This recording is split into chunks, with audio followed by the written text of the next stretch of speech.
Hey, it's Mr. Peace. I'm here at Fancher Creek Elementary School in Fresno, California, part of the Clovis Unified School District, home of the Falcons. I'm standing outside of their multi-purpose room, the cafeteria, and this is where we had two assemblies today for all the grades K through 6, where I got to share my heart about a very, very important message, which was all about bullying, but more importantly, looking at someone's heart first before anything else, right? And we talk about our heart being as big as our fist. But if we let peace, kindness, love, respect, compassion fully enter into here, we can turn this into this, right? Where one finger is ourself, the other is someone we're trying to lift up higher than ourself, right? But also it's two, because in just 2 seconds, in one word, one breath, one action, one tweet, one DM, one text, whatever it is, right? Just one word in 2 seconds can either uplift someone as high as the clouds, or it can cut them so deep that it stays on their heart in a negative way for the rest of their life. So we have this choice to either, treat people positively or negatively.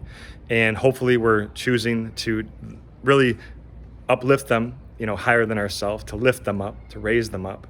Like it says too at their school over here, it says rise up and soar, right? We're talking about being safe, outstanding, accountable, and respectful.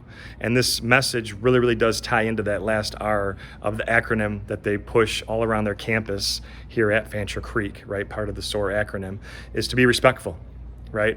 And to choose our words, to make sure that they're kind, they come from a space of love, because we want to treat people the way that we want to be treated, right? Treat people like we treat our best friend, right? You see them for who they truly are. And if we can do that, we can start to not only change our school, but the community that we live in, the city, and eventually we start to change the world, right? Mahatma Gandhi, I always talk about this in this particular topic, that he said, be the change you want to see for this world, right? So if we want to be this change, we be the change that we want to see. If we want more kindness, let's focus on that, right? And the kids really got that. There was some tears because some of it's heart touching, right? And it means that they're starting to heal again. Tears are strength, the sweat of our strength.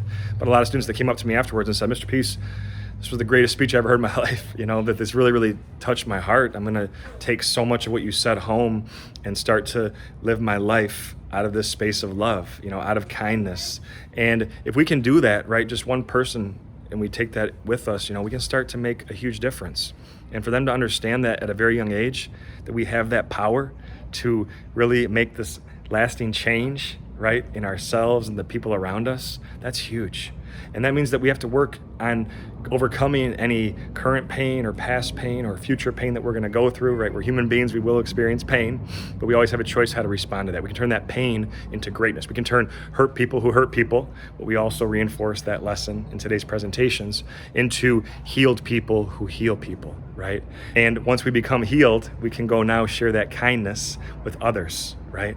And so for us to know we can rise above that hate, get past the hatred, which isn't always easy to do, but now, be all in that even if someone is different than us, that we can still show them empathy, we can still reach out, include them, welcome them into this world, make them feel like they matter, like they are a human being, right? That they actually exist, and that we also see them as this too, as miracles. All of us have the letter M on our hands with the lines of our hand, right? I traced one of mine here, and we have sometimes a faint line that connects it, but we have at least one on each hand, and this M, I say, stands for miracle, just like my shirt you see here at the front of it. Upside down W for worthy, that we're all beautiful miracles, worthy of love, to give it and receive it, and it's up to us to believe this, right? Some people have forgotten this, never been told this, and then we go out into this world, help others see that too, right? Be the light to their heart, that if something did touch our hearts, right, that we go and now share that gift by how we treat ourselves, by how we treat others going forward. You guys are beautiful. Thank you so much for touching my heart. Hope to see you again soon, maybe even this school year. And as always, make sure to hit the subscribe button you'll see pop up on the screen. Check out this playlist for some additional motivation. You can also visit my website by clicking the peace sign symbol on the screen tablet wherever you're watching this video to track my journey across this country as I continue to heal America's heart one school at a time. Peace.